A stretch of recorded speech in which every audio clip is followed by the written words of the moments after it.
नमस्कार दोस्तों, GNS news में आपका स्वागत है। हर उपयोगी जानकारी और काम की खबर से अपडेट रहने के लिए अभी सब्सक्राइब करें हमारे चैनल को और साथ में बेल आइकन भी प्रेस कर ले और वीडियो को ज्यादा से ज्यादा दोस्तों में शेयर करें। तो चलिए बढ़ते हैं खबरों की ओर।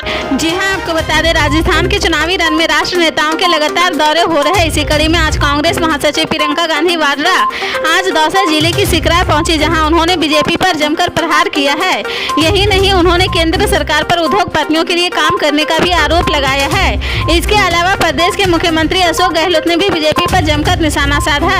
प्रियंका गांधी ने कहा कि मुश्किलों के सफर में आप सरकार से उम्मीद करते हैं कि सरकार आपकी मुश्किलें कम करने का प्रयास करे, सरकार आपके जीवन संघर्ष में आपका साथ दे, आपदा में आपको राहत देने का काम करे, जो बहने बच्चों की परवरिश करने में उनकी मदद करे। इस उम्मीद को पूरा करने के लिए सरकार और देश चलाने के लिए एक सोच और समझ की जरूरत होती है। असली नेता वर्तमान में और भविष्य की तरफ देखता है और अतीत का आदर करता है। वो बार बार अतीत की बात नहीं दोहराता है, वो आगे देखता है हम आज जनता को कैसे मजबूत कर सकते हैं ताकि आगे बढ़कर उनका भविष्य और भी मजबूत बने।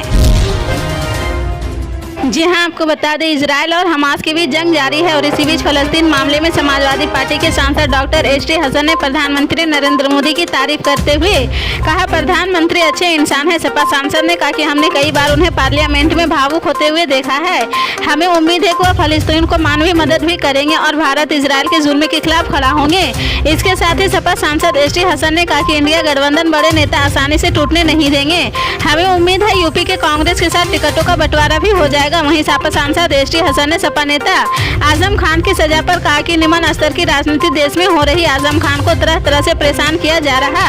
हमें उम्मीद है कि उन्हें बड़ी अदालतों से राहत मिलेगी। राजस्थान में विधानसभा चुनाव के लिए अब कुछ ही हफ्ते रह गए। इसी बीच भारतीय जनता पार्टी ने 41 प्रत्याशियों की पहली लिस्ट जारी कर दी है, तो वहीं अभी कांग्रेस ने अपने पत्ते भी नहीं खोले हैं। टिकट बंटवारे को लेकर दोनों ही दलों में मैराथन बैठकें चल रही। उदयपुर जिले की 8 सीटों पर अभी प्रत्याशियों के चयन को लेकर बीजेपी और कांग्रेस में मैराथन बैठकें चल रही। यहाँ पिछले कुछ समय से बीजेपी का वर्चस्व है, लेकिन कांग्रेस भी कांटे की टक्कर दे रही। 2 सीटों पर बीजेपी का गढ़ है तो 2 पर कांग्रेस का है। वहीं 4 सीटों पर उलटफेर होता रहता है। आगामी लोकसभा चुनाव के मद्देनजर उत्तर प्रदेश में सभी राजनीतिक दलों ने अपनी कमर कस ली है। इसी क्रम में इन दिनों समाजवादी पार्टी के प्रमुख अखिलेश यादव अपने संगठन को मजबूत करने और कार्यकर्ताओं में जोश भरते नजर आ रहे हैं। आज शाजापुर में लोक जागरण अभियान के तहत हो रहे समाजवादी पार्टी के 2 दिवसीय प्रशिक्षण शिविर में अखिलेश यादव शामिल हुए हैं। इस दौरान मीडिया से बात करते हुए सपा प्रमुख अखिलेश यादव ने समाजवादी पार्टी के महासचिव और पूर्व मंत्री आजम खान को सजा सुनाए जाने पर बीजेपी को निशाने पर लिया है। उनका कहना है कि आजम खान के साथ अन्याय हुआ है, सारी दुनिया जानती है कि उनके साथ नाइंसाफी हो रही। इसके साथ ही उन्होंने बीजेपी पर जातिवाद और भेदभाव फैलाने का आरोप लगाया है। प्रधानमंत्री मोदी के हाथों 132 किलोवाट की पिथौरागढ़ लोहागढ़ चंपावत विद्युत ट्रांसमिशन लाइन का लोकार्पण विवादों में आ गया है। कांग्रेस समेत विभिन्न विपक्षी दलों ने जांच कराए जाने की मांग की है। बता दें कि 12 अक्टूबर को कुमाऊं दौरे पर गए प्रधानमंत्री नरेंद्र मोदी ने 42 किलोमीटर लंबी विद्युत ट्रांसमिशन लाइन समेत लगभग 4200 करोड़ रुपए की लागत वाली 23 परियोजनाओं का शिलान्यास और लोकार्पण किया था। मुख्य विपक्षी कांग्रेस ने आरोप लगाया कि बिजली सब स्टेशन पर बनने से सभी से 132 किलोवाट लाइन में केवल 33 किलोवाट बिजली ही चल रही और राज्य सरकार ने आधी अधूरी परियोजनाओं का प्रधानमंत्री के हाथों उद्घाटन करा दिया है। प्रदेश उपाध्यक्ष सूर्यकांत धरसमा ने कहा कि हम सरकार से मांग करते हैं कि जांच कराई जाए और जिम्मेदार अधिकारियों को दंडित किया जाए। उन्होंने दावा किया कि सब स्टेशन का निर्माण दूर की बात है, अभी टेंडर की प्रक्रिया ही चल रही। धर्मान ने कहा कि हमें समझना होगा कि जब तक सब स्टेशन नहीं बन जाता है तब तक इस लाइन में भारी भरकम 132 किलोवाट बिजली नहीं गुजारी जा सकती है। देश के 5 राज्यों में हो रहे विधानसभा चुनाव के माध्यम से अगले आम चुनाव की तैयारी शुरू हो चुकी है। अव्वल तो बीजेपी और विपक्षी दलों के बीच स्थानीय मुद्दों के साथ साथ भ्रष्टाचार और परिवारवाद की राजनीति पर आरोप प्रत्यारोप का दौर चल रहा, लेकिन साथ ही साथ जातिगत जनगणना पर भी पूरा जोर दिखाई देता है। कांग्रेस नेता राहुल गांधी विधानसभा चुनाव के साथ साथ आम चुनाव के बाद केंद्र में विपक्ष की सरकार बनने पर जातिगत जनगणना कराने का वादा कर रहे हैं। अभी तेलंगाना में जातिगत जनगणना को लेकर राहुल गांधी ने कहा कि यह देश एक सिरे जैसा है और इससे ये भी मालूम हो जाएगा देश का पैसा कैसे बांटा जा रहा है। तृणमूल कांग्रेस की सांसद महुआ मोइत्रा इन दिनों सुर्खियों में बनी हुई है। पहले बीजेपी सांसद निशिकांत दुबे द्वारा उन पर सवाल पूछने के लिए रिश्वत लेने के आरोप लगाए गए हैं और अब रियल एस्टेट अरबपति निरंजन हीरानंदनी के बेटे दर्शन हीरानंदनी सरकारी गवाह बन गए हैं। इन सबके बीच अब टीएमसी ने पार्टी नेताओं के उस मुद्दे पर भी कुछ भी नहीं बोलने को कहा है। सूत्रों के मुताबिक टीएमसी इस मामले पर नजर बनाए हुए है। पार्टी सुप्रीमो ममता बनर्जी के मामले की जानकारी दी गई है और पार्टी नेताओं को उस मामले पर नहीं बोलने को कहा है। पार्टी ने फिलहाल वेट एंड वॉच की नीति अपनाई है, क्योंकि मामला सांसद की एथिक्स कमेटी के पास चला गया है और वह उचित समय से फैसला करेगी। अब खुद के बचाव की जिम्मेदारी खुद महुआ मोइत्रा पर है। सूत्रों के मुताबिक टीएमसी अनुशासन समिति की दुर्गा पूजा के बाद इस मामले पर बैठक होने की संभावना है। पीएम नरेंद्र मोदी ने भारत के प्रथम ट्रांजिट सिस्टम का गाजियाबाद के साहिबाबाद से नमो भारत रैपिड ट्रेन का 11.25 पर शुभारंभ किया है। पहले फेज में साहिबाबाद से दुहाई स्टेशन के लिए दौड़ी नमो भारत रैपिड ट्रेन यह सफर 17 किलोमीटर का होगा। पीएम नरेंद्र मोदी ने टिकट खरीदा और नमो भारत रैपिड ट्रेन के पहले यात्री बने हैं। इस ट्रेन में सुरक्षा के साथ साथ समय की बचत होगी और दिल्ली एनसीआर क्षेत्र के लाखों यात्रियों को इसका लाभ मिलेगा।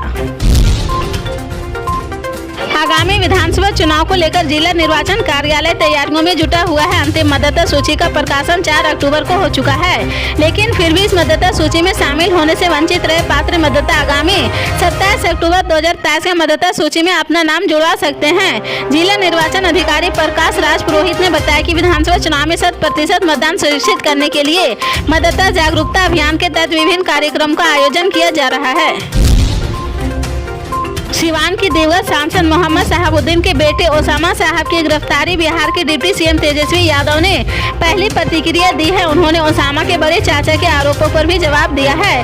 तेजस्वी यादव से जब पत्रकारों ने पूछा कि शहाबुद्दीन के बड़े भाई सरकार पर ओसामा को फंसाने का आरोप लगा रहे थे, तो इस पर तेजस्वी यादव ने कहा कि कौन क्या कह रहा, इसे कोई लेना देना नहीं है। जब मामला न्यायालय में लंबित है तो इस पर प्रतिक्रिया देने से बचना चाहिए। बता दें कि तेजस्वी यादव सोमवार को गोपालगंज में मां थावे दुर्गा मंदिर के जीर्णोद्धार के लिए पहुंचे थे। इसी दौरान पत्रकारों ने उनसे शहाबुद्दीन के बेटे की गिरफ्तारी को लेकर सवाल पूछे तो वह इस पर जवाब देने से बचते नजर आए हैं। उनसे जब पूछा गया है कि अब गोपालगंज और शहाबुद्दीन के परिवार से नहीं मिले, इस पर भी उन्होंने कोई जवाब नहीं दिया है। तेजस्वी यादव के इस जवाब से साफ लग रहा है कि शहाबुद्दीन के परिवार से राजद दूरी बनाती नजर आ रही है।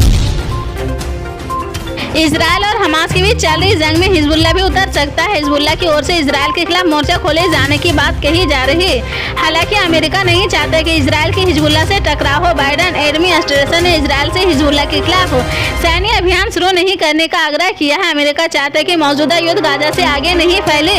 ऐसा होने पर इसे रोकना एक चुनौती बन सकता है। टाइम्स ऑफ इजरायल के मुताबिक अमेरिका मानता है कि 7 अक्टूबर को इजरायल में हुए हमास के हमले से करीब 1500 लोगों के मारे जाने के बाद से लेबनान के आतंकी ग्रुप हिजबुल्लाह की इजरायल की उत्तरी सीमा पर हलचल बढ़ी है, जिसका इजरायल भी जवाब देना चाहता है। हमास के हमले का अनुमान लगाने में विफल रहने के बाद इस बात पर चर्चा है कि इजरायल को हिजबुल्लाह के खिलाफ लड़ाई कर सके उसे कमजोर करना चाहिए, अमेरिका के लिए चिंता का कारण है।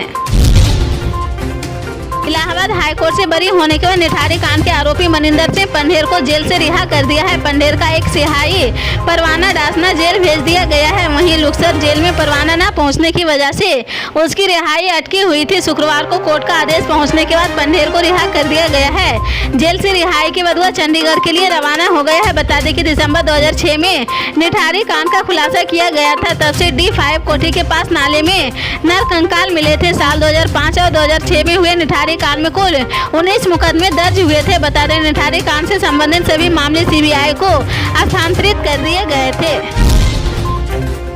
सुप्रीम कोर्ट ने शुक्रवार को आंध्र प्रदेश पुलिस से कहा कि वह कौशल विकास घोटाला मामले में याचिका पर फैसला आने तक फाइबर नेट मामले में TDP प्रमुख N चंद्रबाबू नायडू को गिरफ्तार न करे। जस्टिस अनिरुद्ध बोस और बेला M त्रिवेदी की पीठ ने फाइबर नेट मामले में नायडू को अग्रिम जमानत को 9 नवंबर से सुनवाई के लिए सूचीबद्ध किया है। शीर्ष अदालत से आंध्र प्रदेश की पुलिस से कहा कि पूर्व में दी गई व्यवस्था को बरकरार रहने दे। बता दें कि पीठ 13 अक्टूबर को आंध्र प्रदेश पुलिस के बयान का जिक्र कर रही, जब उससे कहा गया कि पुलिस नायडू को हिरासत में ले लेगी। न्यायमूर्ति बोस ने कहा कि चूंकि आदेश एक अन्य याचिका पर सुरक्षित रखा गया है, इसलिए यह उचित होगा कि अदालत फैसला सुनाए जाने के बाद नायडू की तत्काल याचिका पर विचार करे। पल पल के अपडेट जानने के लिए जुड़े रहें आप अपने GNS न्यूज चैनल से। मिलते हैं अगली बड़ी खबर के साथ, तब तक के लिए जय हिंद।